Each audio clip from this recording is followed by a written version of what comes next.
Hello बच्चों, क्या हाल चाल। मस्त एकदम। My name is Manohar Singh Chandel और आप देख रहे हैं अपना प्यारा सा YouTube channel MP board physics 12।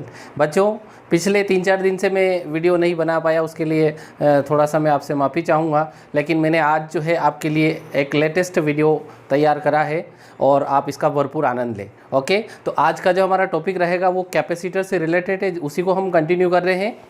और कैपेसिटर में हमने पिछले जितने भी कॉन्सेप्ट पढ़े थे उसमें से अब हम पढ़ेंगे कैपेसिटर के जो टाइप है, parallel plate capacitor, spherical plate capacitor और थिकनेस प्लेट वाला जो कैपेसिटर है। उसमें से आज का जो हमारा क्वेश्चन रहेगा वो पैरेलल प्लेट कैपेसिटर और थिकनेस वाला। तो क्वेश्चन राइट करता हूँ मैं। क्वेश्चन है, जो क्वेश्चन आज का अपना रहेगा वो है डेराइव एन एक्सप्रेशन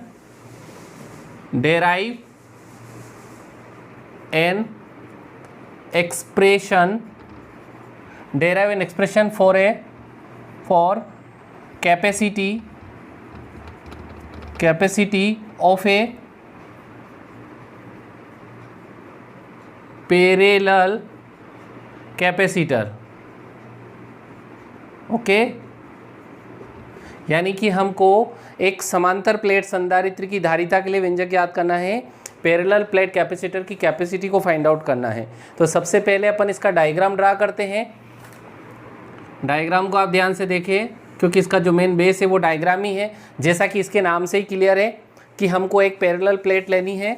तो पैरेलल प्लेट के लिए जो है यहाँ पे अपन एक इस तरह से जो है एक रेक्टेंगुलर मेटालिक प्लेट लेते हैं। रेक्टेंगुलर मेटालिक प्लेट लेते हैं, इसका नाम ए दे देते हैं। और इसके पैरेलल में एक और जो है रेक्टेंगुलर, एक प्लेट और रेक्टेंगुलर जो है बी लेते हैं। अब आप यहाँ पे देखिए कि जब अपन इस प्लेट ए को यहाँ से पॉजिटिव चार्ज देंगे, सपोज हमने क्यू चार्ज दिया है, तो ये चार्ज इस प्लेट पर यूनिफॉर्मली डिस्ट्रीब्यूट हो जाएगा। कैसा डिस्ट्रीब्यूट हो जाएगा? यूनिफॉर्मली डिस्ट्रीब्यूट हो जाएगा, एक समान रूप से वितरित हो जाएगा। बट जो इंडक्शन प्रोसेस है उसकी वजह से जो दूसरी प्लेट है बी वाली, उसकी इनर फेस पे अपोजिट चार्ज प्रोड्यूस होगा जो कि नेगेटिव नेचर का होगा, और आउटर सरफेस पे पॉजिटिव चार्ज होगा, उसको हम ग्राउंड कर देंगे। क्या कर देंगे गाइस? ग्राउंड कर देंगे, पृथ्वीकृत कर देंगे। ओके, तो यहाँ पर केवल नेगेटिव चार्ज बच जाएगा। ये जो पॉजिटिव है ये कहाँ ड्रा हो गया? ग्राउंड में। अब इस डायग्राम में हम 2-3 चीज़ों को ऑब्जर्व कर सकते हैं कि दोनों प्लेटों के बीच में अगर हम एक डाइलेक्ट्रिक मीडियम के को फिलअप कर देते हैं ताकि कैपेसिटी को अपन बढ़ा सकें, क्योंकि ये प्रोपोर्शनल होता है उसमें। अब यहाँ पे दोनों प्लेटों के बीच का जो सेपरेशन है, जो डिस्टेंस है यहाँ से यहाँ तक दोनों प्लेटों के बीच का, उसको हम छोटा डी कंसीडर कर लेते हैं। कितना कंसीडर कर लेते हैं? छोटा डी। तो अब यहाँ पे देखना कि ये पॉजिटिव चार्ज है, ये नेगेटिव चार्ज है। तो अपने को पता है कि पॉजिटिव से जो इलेक्ट्रिक फील्ड लाइन बनती है वो पॉजिटिव से नेगेटिव इस डायरेक्शन में बनती है। ओके, इस डायरेक्शन में बनेगी। तो अपन देखेंगे कि यहाँ पे सभी जगह जो है इलेक्ट्रिक फील्ड इंटेंसिटी यूनिफॉर्म है। अगर मैं ऊपर के सिरों को मिला दूँ तो ये जो सिरे होंगे यहाँ पर इलेक्ट्रिक फील्ड इंटेंसिटी यूनिफॉर्म नहीं होगी। समझ में आ रही बात आपकी? ये जो ऊपर वाला जो सिरा है यहाँ पे छोड़ के और ये नीचे वाला अगर सिरा में ड्रा कर देता हूँ तो यहाँ पे यूनिफॉर्म इलेक्ट्रिक फील्ड नहीं होगा, बट यहाँ से यहाँ तक जो इलेक्ट्रिक फील्ड इंटेंसिटी होगी वो यूनिफॉर्म होगी। तो ये हमारा डायग्राम कंप्लीट हो गया। अब जैसा क्वेश्चन में हमसे पूछा है कि हमको कैपेसिटी फाइंड करना है। अब कैपेसिटी का जो फार्मूला है सी वाला, C is equal to Q upon V, उसके अकॉर्डिंग आप यहाँ पे देखिए कि हमको पहले पोटेंशियल चाहिए होगा या पोटेंशियल डिफरेंस चाहिए होगा। अब वो पोटेंशियल डिफरेंस कहाँ से आएगा? तो हमने जो गाउस थ्योरम के एप्लीकेशन करे थे, आपको पता हो तो जो पहले टॉपिक में गाउस थ्योरम के एप्लीकेशन में हमने पैरेलल शीट की वजह से जो है इलेक्ट्रिक फील्ड इंटेंसिटी फाइंड करी थी। वो जो इलेक्ट्रिक फील्ड इंटेंसिटी कितनी होती है दोनों प्लेटों के बीच में, वो हमने निकाली थी। मैं यहाँ लिख देता हूँ, नाउ इलेक्ट्रिक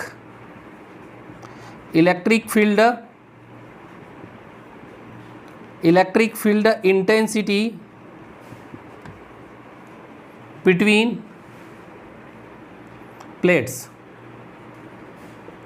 प्लेट के बीच में इलेक्ट्रिक फील्ड इंटेंसिटी कितनी होगी? तो अगर मैं उसको E से ड्रा करता हूं तो E इज इक्वल टू होगा sigma upon K epsilon not. अब sigma upon K epsilon naught. ये सिग्मा क्या है, तो ये सिग्मा जो है पॉजिटिव की वजह से पॉजिटिव चार्ज डेंसिटी है और नेगेटिव की वजह से नेगेटिव चार्ज डेंसिटी है, जो कि हमारी सरफेस चार्ज डेंसिटी होती है। हमने पहले टॉपिक में क्लियर करा था कि डेंसिटी 3 टाइप की होती है, surface charge density, volume charge density और एक और था उसमें लीनियर चार्ज डेंसिटी। ओके, तो सरफेस को लिया है सिग्मा सरफेस चार्ज डेंसिटी, तो हम यहाँ लिख देंगे बट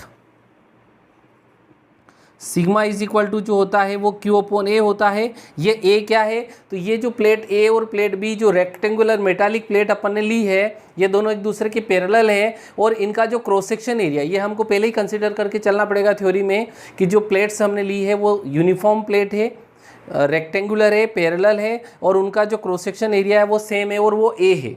ओके, और हमने प्लेट ए को क्यू चार्ज दिया है, तो ऐसी कंडीशन में जो सरफेस चार्ज डेंसिटी होगी वो sigma is equal to Q upon A होगी। क्लियर है यहाँ तक? E is equal to sigma upon K epsilon naught, ये फार्मूला होता है दो पैरेलल शीट के बीच में जो इलेक्ट्रिक फील्ड इंटेंसिटी होती है, आपको पता हो तो लेफ्ट राइट और बिटवीन में हमने निकाला था गाउस थ्योरम के एप्लीकेशन में।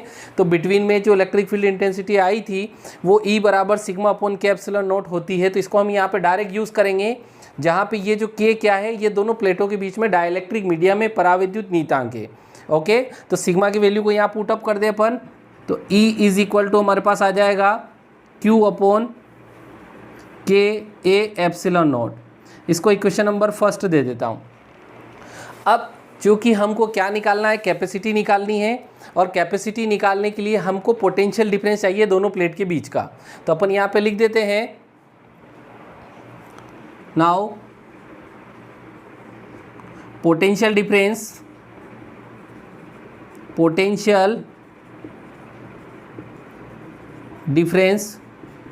Between A and B.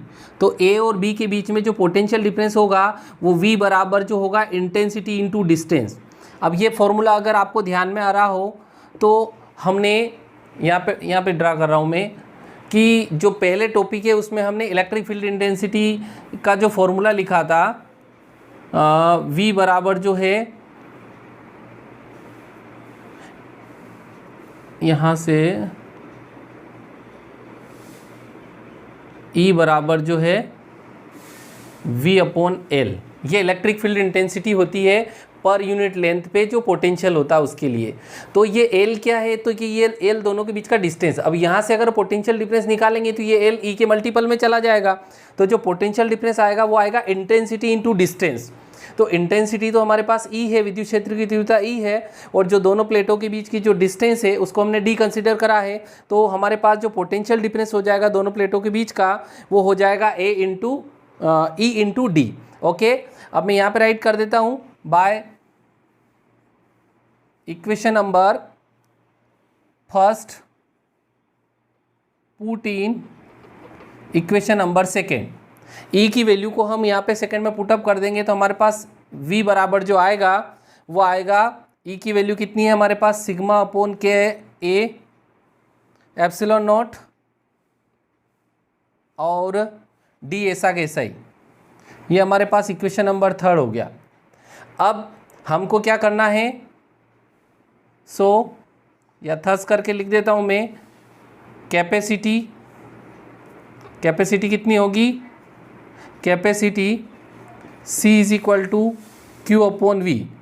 तो यहाँ से अपन क्या करेंगे, ऊपर से V की वैल्यू को पुटअप कर देंगे तो हमारे पास आएगा C इज इक्वल टू, ये जो पूरी वैल्यू है ये Q ऐसा कैसा ही रहेगा और इसके अपॉन में V की वैल्यू हमारे पास है, सिग्मा की वैल्यू पुट कर दी थी मैंने, ये सिग्मा नहीं आएगा यहाँ पे, सिग्मा की वैल्यू पुट कर दी थी मैंने Q अपॉन, है ना, सिग्मा की वैल्यू पुट कर दी थी मैंने Q अपॉन के ए एप्सिलॉन नोट, तो Q upon K epsilon note और D ऐसा कैसा ही। अब यहाँ पे C इज इक्वल टू हमारे पास होता है Q अपॉन V, तो ये ऊपर वाला तो Q एज इट इज़ रहेगा और V की जो वैल्यू है ये है Q और अपॉन में के A epsilon note into D। अब आप थोड़ा सा ध्यान दें, Q से Q कैंसिल आउट हो जाएगा तो हमारे पास C इज इक्वल टू बचा, ये यहाँ से रिसिप्रोकल होके ऊपर जाएगा के A epsilon naught upon D। ये कैपेसिटी का फार्मूला आया है। पैरेलल प्लेट कैपेसिटर की जो कैपेसिटी होती है वो C इज इक्वल टू के A epsilon not upon D होती है, और पीछे जो यूनिट आएगी कैपेसिटी की ऐसा यूनिट जो होती है वो फेरड होती है। ओके, फिर से रिपीट कर दूं, और अपन यहाँ पे इसके फैक्टर भी लिख सकते हैं। एग्जाम में फैक्टर भी हमसे पूछे जाते हैं कि कैपेसिटी जो होती है पैरेलल प्लेट कैपेसिटर की वो कौन कौन से फैक्टर के ऊपर डिपेंड करती है। तो मैं फिर से बता दूं कि इस C इज इक्वल टू जो फॉर्मूला हमारे पास आया है, यहाँ से अगर हम फैक्टर निकालें तो इसमें हमको मिलेगा कि C directly proportional to K। It means जो पैरेलल प्लेट कैपेसिटर होता है उसकी जो कैपेसिटी होती है वो डाइलेक्ट्रिक मीडियम के प्रोपोर्शनल होती है। K की वैल्यू जितनी ज़्यादा होगी उस कैपेसिटर की कैपेसिटी उतनी ही ज़्यादा होगी। अगर हमको कैपेसिटी इंक्रीज़ करना है तो K को इंक्रीज़ करना होगा, और अगर डिक्रीज़ करना है तो K को डिक्रीज़ करना होगा। ओके, तो पहला जो फैक्टर हो गया वो dielectric medium, on dielectric medium. Second वाला जो फैक्टर होगा ये हमारे पास हो जाएगा C proportional to A। A क्या है, तो A हमारे पास है cross section area of both plates, यानी कि जो प्लेट्स हमारे पास है उस प्लेट का एरिया जितना वाइड होगा, उसका एरिया जितना ज़्यादा होगा, उस कैपेसिटर की कैपेसिटी उतनी ही ज़्यादा होगी। ओके, तो सेकंड फैक्टर हो गया cross section area of plates. Third वाला फैक्टर हमारे पास जो है ये D है। ये D क्या है, तो C inversely proportional to 1/D, यानी कि जो दोनों प्लेट्स हमारे पास है उन दोनों प्लेट के बीच का जो सेपरेशन है वो जितना हम कम रखेंगे, D को जितना कम करेंगे फॉर्मूले के अकॉर्डिंग, उस पैरेलल प्लेट कैपेसिटर की कैपेसिटी उतनी ही ज़्यादा होगी। ओके, और एप्सिलॉन नॉट जो है वो परमिटिविटी है कि कितना इलेक्ट्रिक फील्ड परमिट करता है उसको अंदर जाने के लिए।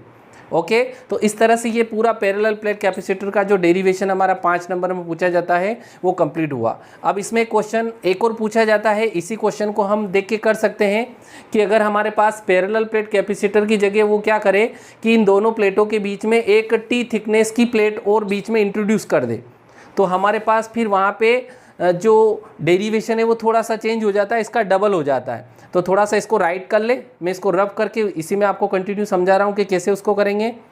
ओके, नोट कर लिया होगा आपने, रब कर देता हूँ मैं। अब इसमें मैं केवल डायग्राम में थोड़ा सा चेंज कर रहा हूँ। डायग्राम में आप देखिए यहाँ पे कि क्वेश्चन में अगर हमसे ऐसा पूछ लिया कि derive an expression for capacity of A parallel plate capacitor when T thickness of plate introduced between them, यानी कि दोनों पैरेलल प्लेट के बीच में अगर एक कोई T थिकनेस की, T मोटाई की एक तीसरी प्लेट को बीच में इंट्रोड्यूस कर दिया जाए। जैसे मैं यहाँ पे कर देता हूँ कि ये जो है एक यहाँ पे T थिकनेस की जो है एक प्लेट रख दी है यहाँ पे, और इसका डाइलेक्ट्रिक मीडियम K है और इसकी जो मोटाई है वो T है। तो अब आप ज़रा सोचना, हमारा डायग्राम भी चेंज हो गया कि यहाँ से यहाँ तक जो सेपरेशन है वो D है ना, और ये डाइलेक्ट्रिक मीडियम की एक प्लेट बीच में इंट्रोड्यूस करी है जिसकी थिकनेस T है। तो ये जो बाकी जो डिस्टेंस बचेगा वो डिस्टेंस जो हो जाएगा वो D माइनस T हो जाएगा। थोड़ा सा ध्यान देना आप यहाँ पे कि ये टोटल D डिस्टेंस है, ये डिस्टेंस T है। तो अगर मैं इस डाइलेक्ट्रिक मीडियम को हटा दूँ तो एयर और वैक्यूम बचेगा, तो ऑब्वियसली एयर और वैक्यूम के लिए जो डिस्टेंस हो जाएगी वो D माइनस T हो जाएगी। यही सबसे इंपॉर्टेंट फैक्ट है इस डेरिवेशन का।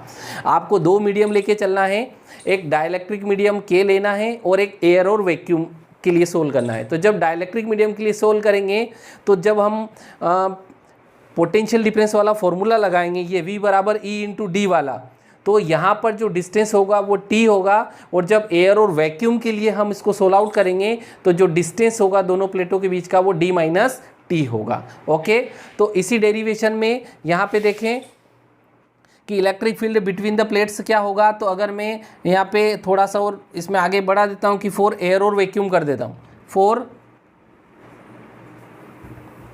एयर ऑब्लिक वैक्यूम, एयर और वैक्यूम के लिए करूँगा तो E बराबर सिग्मा और K के लिए एयर और वैक्यूम की वैल्यू 1 के लिए डाइलेक्ट्रिक जो कांस्टेंट होता है उसकी वैल्यू 1 होती है, तो E बराबर होगा सिग्मा अपॉन एप्सिलॉन नॉट।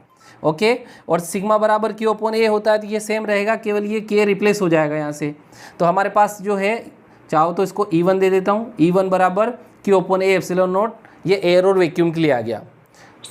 अब यहाँ पे ये फैक्टर रब कर देता हूँ मैं। अब इसी इलेक्ट्रिक फील्ड इंटेंसिटी में मैं एक चीज़ और नोट कर देता हूँ कि जो E1 है, इस E1 के लिए जो है ये ऊपर वाला भी रब कर दूँ फॉर्मूला पूरा, हमको डबल करना है उसमें। क्वेश्चन हमारा जो है थोड़ा सा चेंज हो गया, पैटर्न चेंज होने से हमारा जो सॉल्यूशन है वो भी चेंज हो गया। E1 हो गया। अब E1 के बाद अपन यहीं पे जो है E2 लिख देते हैं। Electric field intensity between plates for के डाइलेक्ट्रिक मीडियम के लिए इलेक्ट्रिक फील्ड इंटेंसिटी, इसको हम E2 ले लेते हैं तो ये हो जाएगा sigma upon K epsilon not. इसको हम दे देते हैं इक्वेशन नंबर 2 और ये E2 हो गया। अब आप ध्यान दें यहाँ पे सिग्मा की जगह ये वैल्यू पुट कर देता हूँ Q अपॉन ए, तो सिग्मा की जगह हम लिख देंगे Q अपॉन के ए एप्सिलॉन नॉट। ये हो गया डाइलेक्ट्रिक मीडियम के लिए।